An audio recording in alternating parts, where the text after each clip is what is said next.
Vaccine ని వ్యతిరేకించే person ని ట్రంప్ ఇప్పుడు హెల్త్ మినిస్టర్ గా అపాయింట్ చేయడం జరిగింది. ఏంటి మేడం ఇది?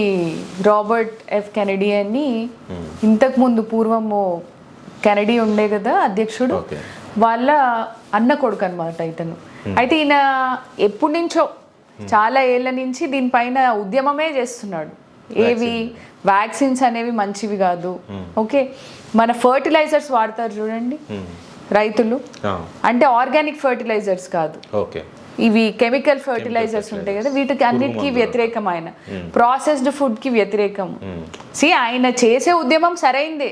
ప్రాసెస్డ్ ఫుడ్ వల్ల క్యాన్సర్స్ వస్తున్నాయి, ఒబెసిటీ పెరిగిపోతుంది. అమెరికాలో చూసుకుంటే 60% జనాభాకి ఒబెసిటీ ఉంది, 60% పీపుల్కి. ఎందుకనంటే వాళ్ళు కోకోకోలా లేకుండా అసలు బతకలేరండి. ప్రతి దాంతో కోక్ తాగాలి. ప్రాసెస్డ్ ఫుడ్ అంటే ఆల్రెడీ తయారు చేసిన, ఇప్పుడు మనం మీటే తీసుకుందాము, అవి ఎప్పుడో కట్ చేసింది, అది పాడవకుండా ప్రిజర్వేటివ్స్ వాడింది, అది సూపర్ మార్కెట్లో దొరుకుతుంది, అది తీసుకెళ్ళి వండుతారు. ఈ processed food, canned food, okay, పాడవకుండా దాంట్లో బ్రైన్ సొల్యూషన్ అంటే సాల్ట్ సొల్యూషన్ అనమాట. ఉప్పు నీళ్ళల్లో ఈ కూరగాయల్ని పెట్టి పాడవకుండా చాలా రోజుల వరకు వాడేటట్టు ఫ్రెష్ వెజిటేబుల్స్ దొరుకుతున్నప్పుడు ఈ ప్రాసెస్డ్ ఫుడ్ అంటే క్రేజ్ జనాలకి. ఏదైనా కళ్ళకి ఇంపుగా కనిపించాలి అని అంటే దాన్ని చాలా సజావట్ అని అంటారు చూడండి, దాన్ని డెకరేట్ చేసి కళ్ళకి ఇంపుగా కనిపించేది జనాలు కొనుక్కుంటాడు. ఇప్పుడు ఒక చాక్లెటే ఉందనుకోండి, మీరు దాన్ని ఒక చిన్న లడ్డూ లాగా చేసి ఏదో డ్రై ఫ్రూట్ లడ్డు ఇవ్వండి పిల్లలకి, తింటారా? తినరు, వాడికి నచ్చదు అది. దాన్ని ఒక చాక్లెట్ వేఫర్లో, రంగురంగుల వేఫర్లో గోల్డ్ ఫాయిల్ చుట్టి దాన్ని చాక్లెట్ మాదిరి చేసి ఇవ్వండి, అబ్బాయి అసలు ఇది రేపటి నుంచి నేను తింటా అంటారు, ఇదే కావాలి అని అంటారు. సో అట్లాంటి ఒక స్థితికి వెళ్ళిపోయారు అమెరికన్స్. సో ఈయన ఈ వ్యాక్సిన్స్ అనేదానికి, ప్రాసెస్డ్ ఫుడ్ అనేదానికి వ్యతిరేకం. అయితే వ్యాక్సిన్స్కి ఎందుకు వ్యతిరేకము అని అంటే, ఆయన ఈ వ్యాక్సిన్స్ వల్ల ఆటిజం వస్తుంది, ఓకే, అమెరికన్స్లో అనేది ఆయన స్ట్రాంగ్గా బిలీవ్ చేస్తున్నారు.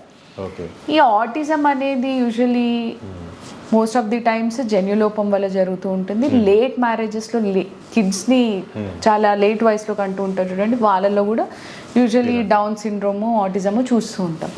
అండ్ అదర్ థింగ్ ఏంటి అని అంటే, ఇప్పుడు కోవిడ్ వ్యాక్సిన్ ఉంది, కోవిడ్ అటాక్ అవ్వకుండా జస్ట్ వ్యాక్సిన్ తీసుకున్న తర్వాత కొన్ని రోజుల తర్వాత 1.5 year తర్వాత మిడిల్ ఏజ్డ్ పీపుల్, యంగ్స్టర్స్ చాలా మంది చనిపోయారు, హార్ట్ అటాక్ వచ్చి చనిపోయారు.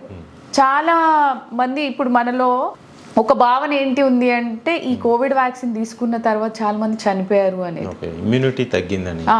ఏంటి అని అంటే, ఇప్పుడు ప్రాపర్గా వ్యాక్సిన్ క్లినికల్ ట్రయల్స్ అన్నీ అయ్యి బయటికి రావాలంటే ఒక 12 years ఆఫ్ టైం పడుతుందండి. 4 stages ఉంటాయి, Stage 1, Stage 2, Stage 3 and Stage 4లో వాటిని అనిమల్స్ మీద, ఒక సెట్ ఆఫ్ హ్యూమన్స్ మీద, కొంతమంది మీద ట్రయల్ చేసి చూస్తారు. ఓకే, కానీ ఈ కోవిడ్ వ్యాక్సిన్ హడావిడిగా బయటకు వచ్చేసింది మార్కెట్లో. ఎందుకంటే అది ఒక పెద్ద మహమ్మారి లాగా తయారైపోయింది, చనిపోతున్నారు జనాలు. ఆ ప్యానిక్లో ఉండే అదొక భయమైన వాతావరణము మనం ఎప్పుడు చూడలేదు. ఆ భయంలో చనిపోయిన వాళ్ళు చాలా మంది ఉన్నారు. కోవిడ్లో భయపడకుండా చాలా వర్స్ట్ ఆక్సిజన్ లెవెల్స్లో ఉండి కూడా దృఢ సంకల్పంతో ఉండి బతికిన వాళ్ళు ఉన్నారు. స్టెరాయిడ్స్ విపరీతంగా తీసుకొని ఆ స్టెరాయిడ్స్ ఎఫెక్ట్ వల్ల హార్ట్ అటాక్ వచ్చి చనిపోయిన వాళ్ళు బోల్డ్ అంతమంది ఉన్నారు. సో ఏదైనా అది కోవిడ్ వ్యాక్సిన్ అనేది హడావిడిగా మార్కెట్లోకి తీసుకొచ్చింది, దానిపైన పూర్తి ట్రయల్స్ అయితే డెఫినెట్గా జరగలేదు. ఓకే, వితిన్ 1 year వ్యాక్సిన్ బయటకు వచ్చింది అని అంటే, మరి 14 years ఇంతకుముందు అన్ని వ్యాక్సిన్స్ తీసుకురావడానికి మనకి 12 years 14 years పట్టింది. సో డెఫినెట్గా సైడ్ ఎఫెక్ట్స్ ఉంటాయి. ఓకే, మరి తను జాయిన్ అయ్యి అంటే హెల్త్ మినిస్టర్గా జాయిన్ అయ్యాడు. మరి అక్కడ చూడాలి ఆయన ఎట్లాంటి రిజల్యూషన్స్ తీసుకొస్తాడు. అమెరికన్స్ మాత్రం కొంతమంది హ్యాపీగానే ఉన్నారు, కొంతమంది యాజిటేటెడ్ ఉన్నారు. చూడాలి మరి ఆయన ఎట్లాంటి సంస్కరణలు తీసుకొస్తాడు ఈ వ్యాక్సిన్స్ పైన, ప్రాసెస్డ్ ఫుడ్ పైన అనేది. You should wait and see. Okay madam, thank you so much.